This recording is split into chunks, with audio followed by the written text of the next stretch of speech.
Welcome back. मुल्क भर में गैस लोड शेडिंग के सताए अवाम दुहाइयां देने लगे। कहते हैं कि रोटी के लिए लाइन लगाओ, सालन के लिए लाइन लगाओ, महंगे दामों खाना खरीदो। एलपीजी और लकड़ियां खरीदें तो खर्चा डबल हो जाता है। कराची के मुख्तलिफ इलाकों में गैस का बहरान शिद्दत इख्तियार कर गया है। कहीं कम प्रेशर तो कहीं गैस बिल्कुल ही गायब है। घरों में 2 वक्त का खाना बनाना दुश्वार हो गया है।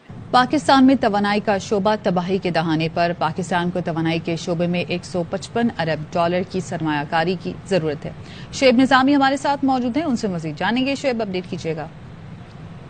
जी, एशियाई तरक्याती बैंक ने जो वक्त एशियाई ममालिक के रीजन के जो ममालिक हैं उनके लिए एक रिपोर्ट जारी की है, जिसमें पाकिस्तान की तवानाई की जरूरियात है और पाकिस्तान की तवानाई की सूरत हाल है उसको संगीन तरीन करार दिया है। और उसमें ये कहा गया है कि पाकिस्तान को अपने तवानाई के नुकसान को कम करने के लिए मैसिव इन्वेस्टमेंट की जरूरत है। तकरीबन $155 अरब पाकिस्तान को चाहिए अगर पाकिस्तान अपने तवानाई के नुकसान को कम करना चाहता है, सस्ती बिजली पैदा करना चाहता है और जो अपना सिस्टम है उसको अपग्रेड करना चाहता है।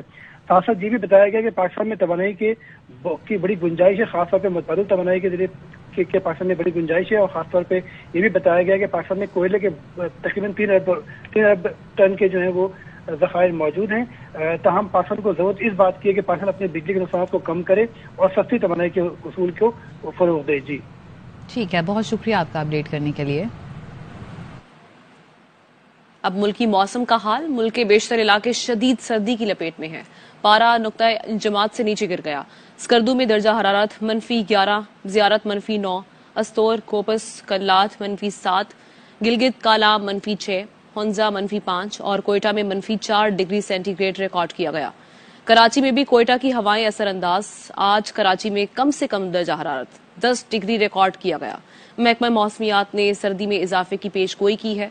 दर्जा हरारत सिंगल डिजिट में जा सकता है। कोयटा समेत सूबे के शिमाली बालाई अजला शदीद सर्दी की लपेट में है। महकमा मौसमियात ने रात के औकात में मतला अबर आलूद रहने के अलावा कोयटा, चमन, ज़ियारत और गिरदोनवाह में हल्की बारिश और बर्फबारी का इम्कान जाहिर किया है। मजीद जानते हैं कोयटा से हमारी नुमाइंदा अतिया अकरम से। जी अतिया। बिल्कुल, कोयटा समेत सूबे के शुमाली बालाई अजला शदीद सर्दी की लपेट में है। -7 डिग्री सेंटीग्रेड के साथ सूबे का सर्द तरीन इलाका कलात जो है उसे करार दिया गया है। महकमा मौसमियात की जानिब से सर्दी की शिद्दत में आज रात को मजीद इजाफे का इम्कान जाहिर किया गया है। और महकमा मौसमियात का कहना यह है कि रात के वक्त जो है मतलब आलूद हो जाएगा। कोयटा, पशीन, किला अब्दुल्ला, खानोजई, कान में तरजई, इन इलाकों में जो है रात को बारिश और उसके साथ साथ बर्फबारी का इम्कान जाहिर किया गया है। आज कोयटा का दर्जा हरारत -4 डिग्री सेंटीग्रेड है। पूरी वादी को जो है वो सर्द हवाओं ने अपनी लपेट में लिया हुआ है। सर्दी की शिद्दत में इजाफा जो है वो बरकरार है। जी, खबरों का सिलसिला आगे बढ़ाएं। आपको बताएं कि चेयरमैन तहरीक इंसाफ इमरान खान कहते हैं कि एस्टेब्लिशमेंट से इस वक्त कोई राब्ता नहीं है। चेयरमैन तहरीक इंसाफ इमरान खान ने सीनियर सहाफियों से गुफ्तगू में मजीद कहा कि जनरल बाजवा से राब्ता रहता है। उन्होंने सबको ट्रक की बत्ती के पीछे लगाकर रखा। एस्टेब्लिशमेंट एक हकीकत है, कानून की हुक्मरानी में वही किरदार अदा कर सकती है। एस्टेब्लिशमेंट में ऊपर बैठा शख्स ही सब कुछ होता है। अब भी बाजवा डॉक्ट्राइन चल रही है। हुकूमत इंतखाबात 2023 से आगे लेकर जाना चाहती है। मुआशी सूरत हाल में इंतखाबात को आगे लेकर जाना मुमकिन नहीं। मईशत की यही सूरत हाल रही तो फरवरी मार्च तक मुल्क डिफॉल्ट कर जाएगा। मुझे बंद गली में धकेलने का मतलब मुल्क को बंद गली में धकेलना है। जनरल बाजवा ने शहबाज शरीफ को जेल में फोन करके मिजाज पुरसी की थी। मैंने जनरल बाजवा से पूछा था, ये आप क्या कर रहे हैं? शहबाज शरीफ की मिजाज पुरसी करनी है तो जेलों में कैद बाकी लोगों का क्या कसूर है? मेरे खौफ के बायस नवाज शरीफ और जरदारी इंतखाबात से राह फरार इख्तियार कर रहे हैं।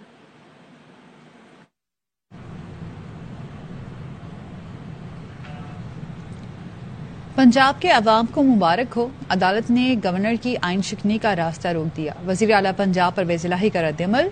कहा, मुंतखब हुकूमत पर शब खून मारने की कोशिश नाकाम हो गई। सिलेक्टेड गवर्नर ने आर्टिकल 58(2) बहाल करने की कोशिश की लेकिन उसका रास्ता रोक दिया गया। इसम्बलियों की तहलील का फैसला हतमी है। इमरान खान के फैसले पर मुकम्मल अमल दरामद होगा। इम्पोर्टेड हुकूमत इंतखाबात से भागना चाहती है, उसे अवाम के कटहरे में पेश करेंगे। गवर्नर के खिलाफ सूबाई असेंबली की करारदाद अहमियत की हामिल है। स्पीकर पंजाब असेंबली सब्तैन खान कहते हैं कि जो सेशन चल रहा है उसी में वजीर आला एतमाद का वोट ले लेंगे, जिसके बाद असेंबली तहलील कर देंगे। वजीर आला पंजाब ने हल्फनामा दिया है, 11 जनवरी तक असम्बली तहलील नहीं करेंगे। मेरे खिलाफ अदम एतमाद की तहरीक मौजूद है, जिस दिन मेरे खिलाफ वोटिंग होगी मैं इजलास चेयर नहीं करूंगा। सेकंड सेशन चल रहे, इसी में ही चीफ मिनिस्टर जो हैं वो वोट ऑफ कॉन्फिडेंस ले लें और कॉन्फिडेंस लेकर और वो असेंबलीज को डिसॉल्व 11 जनवरी तक चीफ मिनिस्टर ने अंडरटेकिंग दी है कि मैं हाउस डिसॉल्व नहीं करूंगा। आपके खिलाफ तो अदम एतमाद की तहरीक अभी भी खड़ी है ना? जी, मेरे खिलाफ इंशाल्लाह खड़ी है। जब मेरा अपनी जात के खिलाफ जिस दिन होगा उस स्पेसिफिक उस दिन मैं चेयर नहीं करूंगा। Speaker would write to governor कि the CM has lost his majority, तो प्लीज इनको डी नोटिफाई करे, फिर गवर्नर डी नोटिफाई करेंगे, डायरेक्टली गवर्नर नहीं करेंगे। ये सीक्रेट बैलेट नहीं होना जो चीफ मिनिस्टर का इलेक्शन है, that would be show of hand. Lahore high court ने वजीर आला पंजाब परवेज इलाही को बहाल कर दिया और गवर्नर का नोटिफिकेशन कलअदम करार दे दिया। और जिस दिन एतमाद का वोट लेंगे उसी वक्त असम्बली तोड़ देंगे। मुनिस इलाही की लाहौर हाई कोर्ट के बाहर मीडिया से गुफ्तगू, कहा अदालत ने एतमाद की वोट का कहा है, अदालतों का एहतराम करते हैं। बहुत एहतराम करते हैं। अदालत ने हमें कहा है कि जी आपने लेना है वोट ऑफ कॉन्फिडेंस, वो इंशाल्लाह हम लेंगे और जिस दिन हम वोट ऑफ कॉन्फिडेंस लेंगे उसी वक्त असेंबली इंशाल्लाह तोड़ देंगे। 186 पूरे कर लेंगे। ऑर्डर क्या बना रहा था? ऑर्डर कोर्ट ने इलीगल ऑर्डर जो था वो सस्पेंड कर दिया हुआ है और 11/1 की इसकी नेक्स्ट डेट लिखी है और उस वक्त तक उन्होंने कहा है कि आप असेंबली डिसॉल्व नहीं करेंगे और उनको कहा आप जवाब देंगे। बयान हल्फी के हक में नहीं, टेक्निकल बुनियाद पर सिर्फ एक समात के लिए जमा कराए। असम्बलियां हर हाल में टूटेंगी, रोक नहीं सकते। पीटीआई रहनुमा फवाद चौधरी का अदालती फैसले पर रद्द-ए-अमल। मेरे ख्याल में मुशावरत के बाद 11 तारीख का फैसला किया गया। रहनुमा पीटीआई शाह महमूद कुरैशी कहते हैं कि एतमाद का वोट लेना आईनी तकाजा है, जिससे इनकार नहीं। लाहौर में नई मंडी लग गई है कि उन्होंने मुशावरत की और मुशावरत के बाद ये फैसला किया। वोट ऑफ कॉन्फिडेंस लेने जा रहे हैं परवेज इलाही साहब। वो तो एक आईनी तकाजा है। लाहौर में एक नई मंडी लग चुकी है, नई बोली लग रही है, जमीर फरोशी की नई दावत दी जा रही है, रकूम ऑफर की जा रही है। किस लिए कि जिस दिन एतमाद के वोट की तारीख होगी, आपने इजलास से गैर हाजिर हो जाना है, ताकि वो 186 का गोल्डन नंबर। एमपीएस ने कहा कि उनको फोन कॉल्स भी आ रही हैं, उनको धमकियां दी जा रही हैं, जो कह रहे हैं न्यूट्रलिटी के जज्बे को लेकर आगे बढ़ना चाहते हैं। उन्हें इंश्योर करना चाहिए कि इस किस्म की हरकतें ना हो। आप लोग सर अदालत जा रहे हैं, स्पीकर के पास जा रहे हैं? स्पीकर के पास। स्पीकर लाहौर हाईकोर्ट के फैसले से पीटीआई को नुकसान और पीडीएम को फायदा हुआ है। माहिर कानून बैरिस्टर एतजाज अहसन कहते हैं गवर्नर पंजाब का नोटिफिकेशन गैर आईनी था। ज्यादा पीटीआई को पहुंचा है और फायदा ज्यादा पीडीएम और पीपल्स पार्टी को पहुंचा है। गवर्नर ने एक हुक्मनामा जारी किया, परवेज इलाही अपनी अक्सरियत साबित करें। सेशन ही नहीं हुआ तो वो किसकी जिम्मेदारी थी? वो तो स्पीकर की जिम्मेदारी थी। चीफ मिनिस्टर को किस तरह सजा दी जा सकती है? गवर्नर का जो ऑर्डर था खिलाफ आईन और कानून था। हो सकता है कि महीने भर बाद जब ये केस चलता रहे राय में ये परवेज इलाही के हक में हो। असम्बली तहलील के मामले पर परवेज इलाही जीत गए, इमरान खान ढेर हो गए। नासिर शाह ये कहते हैं कि पीटीआई असम्बली तहलील करने के मामले पर हॉकी की कमेंट्री की तरह खेल रही है। परवेज इलाही अदालत को यकीन दहानी के बाद कह रहे हैं कि ऐलान के मुताबिक असम्बली तहलील हो गई। आप इमरान खान को तो बेवकूफ बना सकते हैं लेकिन अवाम को नहीं। ये भी कहा कि पीटीआई अगर असम्बली तहलील करने से मुतालिक संजीदा है तो केपी असम्बली तहलील करे। केपी की असम्बली तहलील करने से उन्हें किसने रोका है? पीटीआई के दानिशवर सारा दिन असम्बलियां तहलील करने से मुतालिक जुबान दराजी करते हैं। खबरें और भी हैं लेकिन यहाँ वक्त हुआ है एक ब्रेक का। हुकूमत इस्लामाबाद के बल्दियाती इलेक्शन नहीं करा रही, ये जनरल इलेक्शन में किस मुंह से जाएंगे? साबिक वफाकी वजीर शेख रशीद कहते हैं इनका एजेंडा इमरान खान को नाअहल करना है। ये इलेक्शन आगे लेकर जाएंगे, केयर टेकर की मुद्दत बढ़ाएंगे, अवाम जाए भाड़ में, ये अपने केसेस खत्म कराएंगे। नैब और FIA को जेब की घड़ी हाथ की छड़ी बनाएंगे। इन्हें डिफॉल्ट की परवाह नहीं है। मौजूदा हाइब्रिड निजाम में किसी इदारे की इज्जत नहीं बची। रहनुमा पीटीआई फवाद चौधरी कहते हैं कि सीनियर तरीन ब्यूरोक्रेट्स को दफ्तर में बंद किया जा रहा है। पार्लिमान रबर स्टैंप है। एक ट्वीट पर 45 पर्चे हो रहे हैं। क्रिमिनल जस्टिस सिस्टम बैठ गया। दहशतगर्दी वापस आ गई और मईशत तबाह है। कराची के इलाके नॉर्थ नाजिमाबाद कोहिस्तानी मोहल्ले में नौमौलूद बच्ची कत्ल, लाश को शॉपिंग बैग में डालकर फेंक दिया गया। मजीद जानते अपने नुमाइंदे नसीर शाह से। मैं इस वक्त शारा नूरजा कोहिस्तानी मोहल्ले में मौजूद हूँ, जहाँ एक नौमौलूद बच्ची को गले में फंदा लगाकर कत्ल कर दिया गया। इंतहाई अफसोसनाक ये वाक़या है। हमें इतला मिली थी नौमौलूद बच्ची की ना, तो हम पहुंचे यहाँ पे, तो वो अभी अस्पताल में अब रवाना कर दी है लेडी एमएलओ, वो इंशाल्लाह जो भी कार्रवाई होगी हमें बताएंगे। तब इस मोहल्ले की खातून ने देखा, तब पता चला इसके अंदर एक बच्ची की लाश है जिसे बाकायदा कत्ल करने के बाद गली में फेंका गया है।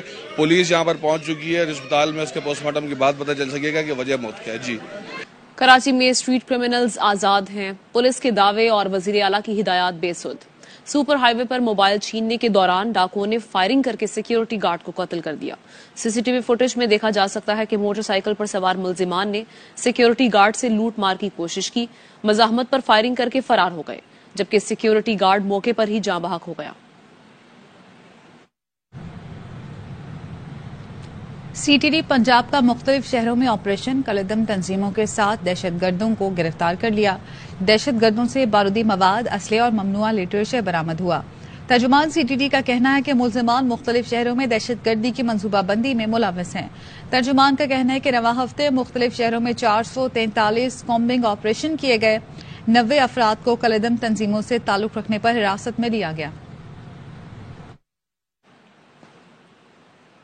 इस्लामाबाद में गुज़श्ता रोज खुदकुश हमले में शहीद होने वाले पुलिस एहलकार अदील हुसैन को पाकपतन में उनके आबाई इलाके में दफन कर दिया गया। पाकपतन के गांव चक शफी में सैयद अदील हुसैन शहीद की नमाज जनाजा अदा की गई, जिसमें बड़ी तादाद में अहले इलाका ने शिरकत की। पुलिस के दस्ते ने शहीद को सलामी पेश की। शहीद के भाई ने कहा कि फख्र है कि अदील हुसैन शाह ने जान वतन पर निछावर करके जामे शहादत नोश किया। हमारी कुर्बानियों से हासिल कामयाबियों और अमन रायगा नहीं जाने देंगे। Army chief general Asim Munir कहते हैं दहशतगर्दों और सहूलतकारों का गठजोड़ खत्म करने के लिए पुरज़म है। आर्मी चीफ का शिमाली वजीरिस्तान का दौरा, ISPR ने बताया आर्मी चीफ को मगरबी सरहदों से मुतालिक ब्रीफिंग दी गई। आर्मी चीफ की मीरान शाह में यादगार शोहदा पर हाजिरी, फातिहा ख्वानी, फूल चढ़ाए। आर्मी चीफ ने जवानों से खिताब भी किया। आर्मी चीफ का SSG तरबेला का भी दौरा, SSG के अफसरों और जवानों बशमूल अल ज़रार कंपनी से मुलाकात। अल ज़रार कंपनी के जवानों ने बनू ऑपरेशन में हिस्सा लिया था। आर्मी चीफ ने कहा SSG कौम का फख्र है। वापस आएंगे ब्रेक के बाद। Welcome back. बयान हल्फी के हक में नहीं, टेक्निकल बुनियाद पर सिर्फ एक समात के लिए जमा कराया। असम्बलियां हर हाल में टूटेंगी, रोक नहीं सकते। PTI रहनुमा फवाद चौधरी का अदालती फैसले पर रद्दमल। हमाद अजहर और फरूख हबीब के हमरा मीडिया से गुफ्तगू। साबित हो गया गवर्नर का नोटिफिकेशन गैर कानूनी था। और फवाद चौधरी ने कहा कि मौजूदा हाइब्रिड निज़ाम में किसी इदारे की इज्जत नहीं, उनकी जानिब से ये कहा गया है। साथ ही साथ आपको ये बताएं कि उनकी जानिब से ये जो ट्वीट सामने आया है, उन्होंने कहा कि वजीर आला परवेज इलाही पर एतमाद के वोट के लिए हिकमत अमली पर गौर किया जाएगा। पंजाब की सीनियर लीडरशिप का इजलास तलब किया गया है। वजीर आला परवेज इलाही पर एतमाद के वोट के लिए हिकमत अमली पर गौर किया जाएगा। इजलास में गवर्नर को हटाने की कार्रवाई भी जेरे बहस आएगी। फवाद चौधरी की जानिब से कहा गया कि कोशिश है इसी हफ्ते एतमाद के वोट का मामला खत्म किया जाए और असम्बली तहलील हो। पंजाब की सीनियर लीडरशिप का इजलास तलब किया गया है। पाक न्यूजीलैंड सीरीज की तैयारियां, कौमी और मेहमान टीम की राष्ट्रीय स्टेडियम में प्रैक्टिस। खिलाड़ियों ने बॉलिंग, बैटिंग और फील्डिंग की मशकों से लहू गरमाया। बाबर आजम आज लाहौर से कराची पहुंचेंगे। टेस्ट सीरीज का आगाज 26 दिसंबर से होगा।